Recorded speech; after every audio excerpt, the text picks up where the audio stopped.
আসসালামু আলাইকুম everyone. Job circular today YouTube চ্যানেলের পক্ষ থেকে সকলকে জানাচ্ছি শুভেচ্ছা। আশা করি সকলে ভালো আছেন। 17ই জানুয়ারি 2025-এর সাপ্তাহিক চাকরির ডাক পত্রিকাটি প্রকাশিত হয়েছে। এই পত্রিকায় প্রকাশিত সকল জনপ্রিয় চাকরির নোটিশ নিয়ে আজকের ভিডিওতে আলোচনা করব। তো অবশ্যই আপনারা ভিডিওটি না টেনে সম্পূর্ণ ভিডিওটি দেখবেন। তাহলে চলুন মূল ভিডিওটি শুরু করা যাক। তো প্রথমে যে নোটিশটি রয়েছে সেটা হচ্ছে গিয়ে ব্যাংকের চাকরি, যেখানে মোট 997 জন নিয়োগ দেওয়া হবে। তো এখানে পদের নামটি হচ্ছে অফিসার জেনারেল।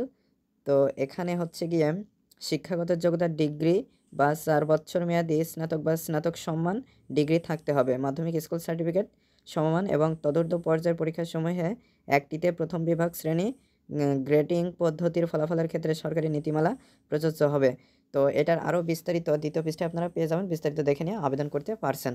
এরপর আছে বাংলাদেশ পল্লী বিদ্যুতায়ন বোর্ড, যেখানে মোট 764 জন নিয়োগ দেওয়া হবে। নোটিশটি 6/1/2025-এ প্রকাশিত হয়েছে। তো এখানে পদের নাম, পদের সংখ্যা, শিক্ষাগত যোগ্যতা এবং অভিজ্ঞতা উল্লেখ করা রয়েছে। এখানে একটি পদ রয়েছে শিক্ষানবিশ লাইন্সম্যান, যেখানে 764 জন নিয়োগ দেওয়া হবে। এটার বিস্তারিত আপনারা দ্বিতীয় পৃষ্ঠায় পেয়ে যাবেন, অথবা এটা নিয়ে কিন্তু অলরেডি আমার একটি ভিডিও রয়েছে, আপনারা বিস্তারিত জানতে চাইলে সেই ভিডিওটি দেখে নিতে পারেন। এরপর আছে পোস্ট মাস্টার জেনারেল পূর্বাঞ্চল, যেখানে 524 জন নিয়োগ দেওয়া হবে। 1/1/2025 এই তারিখে নোটিশটি প্রকাশিত হয়েছে। এখানে পদের নাম, পদের সংখ্যা, শিক্ষাগত যোগ্যতা এবং অভিজ্ঞতা কী কী প্রয়োজন হবে সেগুলো উল্লেখ করা রয়েছে। বিস্তারিত আপনারা দ্বিতীয় পৃষ্ঠায় পেয়ে যাবেন। তো আমি একটু পরে আপনাদেরকে দ্বিতীয় এবং তৃতীয় পৃষ্ঠায় যে নোটিশগুলো বিস্তারিত রয়েছে সেগুলো আপনারা দেখে নিতে পারবেন, আমি একটু পরেই দেখিয়ে দেবো আপনাদেরকে। এরপরে রয়েছে পোস্ট মাস্টার জেনারেল উত্তরাঞ্চল, যেখানে মোট 369 জন নিয়োগ দেওয়া হবে। তো এখানে পদের নাম, পদের সংখ্যা, শিক্ষাগত যোগ্যতা এবং অভিজ্ঞতা উল্লেখ করা রয়েছে। বিস্তারিত আপনারা তৃতীয় পৃষ্ঠায় পেয়ে যাবেন। এরপর আছে বাংলাদেশ ডাক বিভাগ, যেখানে 221 জন নিয়োগ দেওয়া হবে। 1/1/2025-এ নোটিশটি প্রকাশিত হয়েছে। এখানে পদের নাম, পদের সংখ্যা, শিক্ষাগত যোগ্যতা এবং অভিজ্ঞতা উল্লেখ করা রয়েছে। বিস্তারিত আপনারা দ্বিতীয় পৃষ্ঠায় পেয়ে যাবেন। এরপর আছে সরকারি কর্মচারী হাসপাতাল, যেখানে 191 জন নিয়োগ দেওয়া হবে। 12/1/2025-এ নোটিশটি প্রকাশিত হয়েছিল। তো এখানে পদের নাম, পদের সংখ্যা, শিক্ষাগত যোগ্যতা এবং অভিজ্ঞতা উল্লেখ করা রয়েছে। বিস্তারিত আপনারা শেষের পৃষ্ঠায় পেয়ে যাবেন। এরপরে রয়েছে জগন্নাথ বিশ্ববিদ্যালয়, যেখানে 21 জন নিয়োগ দেওয়া হবে। এখানে পদের নাম, পদের সংখ্যা, শিক্ষাগত যোগ্যতা এবং অভিজ্ঞতা উল্লেখ করা রয়েছে। বিস্তারিত আপনারা তৃতীয় পৃষ্ঠায় পেয়ে যাচ্ছেন। এরপরে রয়েছে পটুয়াখালী মেডিকেল কলেজ, যেখানে 16 জন নিয়োগ দেওয়া হবে। নোটিশটি 13/1/2025-এ প্রকাশিত হয়েছিল। এটার বিস্তারিত আপনারা দ্বিতীয় পৃষ্ঠায় পেয়ে যাচ্ছেন। এরপরে রয়েছে জেলা প্রশাসক ময়মনসিংহ, যেখানে 13 জন নিয়োগ দেওয়া হবে। এখানে পদের নাম, পদের সংখ্যা, শিক্ষাগত যোগ্যতা এবং অভিজ্ঞতা কী কী প্রয়োজন হবে সেগুলো উল্লেখ করা রয়েছে। বিস্তারিত আপনারা দ্বিতীয় পৃষ্ঠায় পেয়ে যাচ্ছেন। এরপরে রয়েছে চিফ জুডিশিয়াল ম্যাজিস্ট্রেট টাঙ্গাইল, এখানে 11 জন নিয়োগ দেওয়া হবে। ধর্ম বিষয়ক মন্ত্রণালয়ে 9 জন, বিএসএমআর মেরিটাইম ইউনিভার্সিটিতে 14 জন, চট্টগ্রাম বন্দর কর্তৃপক্ষ, এখানে 10 জন নিয়োগ দেওয়া হবে। তো এখন আমি আপনাদেরকে এইগুলোর বিস্তারিত দেখিয়ে দেবো। তো যেটা যাদের জন্য প্রয়োজন সেটা আপনারা বিস্তারিত ভিডিওটি পজ করে রেখে পড়ে নিতে পারেন।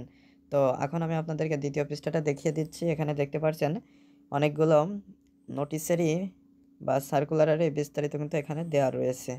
তো এখন আমি তৃতীয় পৃষ্ঠায় চলে যাচ্ছি। এখানে যেহেতু কিছু নোটিশ থাকে, তো আপনারা এখানে যদি কোনো নোটিশের বিস্তারিত দেখতে চান এই জায়গাটা ভিডিওটি পজ করে রেখে বিস্তারিত পড়ে নিতে পারেন। তো এখন আমি লাস্টের পেজে চলে যাচ্ছি। এখানে যেহেতু কিছু নোটিশ থাকে, যেমন প্রথমে রয়েছে সরকারি কর্মচারী হাসপাতাল, এরপরে রয়েছে বাংলাদেশ সেনাবাহিনী, এরপরে রয়েছে চট্টগ্রাম বন্দর কর্তৃপক্ষ, যেখানে 79 জন নিয়োগ দেওয়া হবে। এরপরে রয়েছে বাংলাদেশ প্রকৌশল বিশ্ববিদ্যালয়, এখানে 25 জন, পানি সম্পদ মন্ত্রণালয় 16 জন, ক্যান্টনমেন্ট এক্সিকিউটিভ অফিসারে 7 জন। এরপরে আর্মি মেডিকেল কলেজ 3 বগুড়া, এখানে 3 জন নিয়োগ দেওয়া হবে। মাধ্যমিক উচ্চ শিক্ষা অধিদপ্তর, এখানে 2 জন। Mirpur cantonment public school and college, এখানে 4 জন। তারপরে রয়েছে অতিরিক্ত জেলা ও দায়রা জজ মেহেরপুর, এখানে 9 জন। জাতীয় বিজ্ঞান ও প্রযুক্তি জাদুঘর, এখানে 2 জন।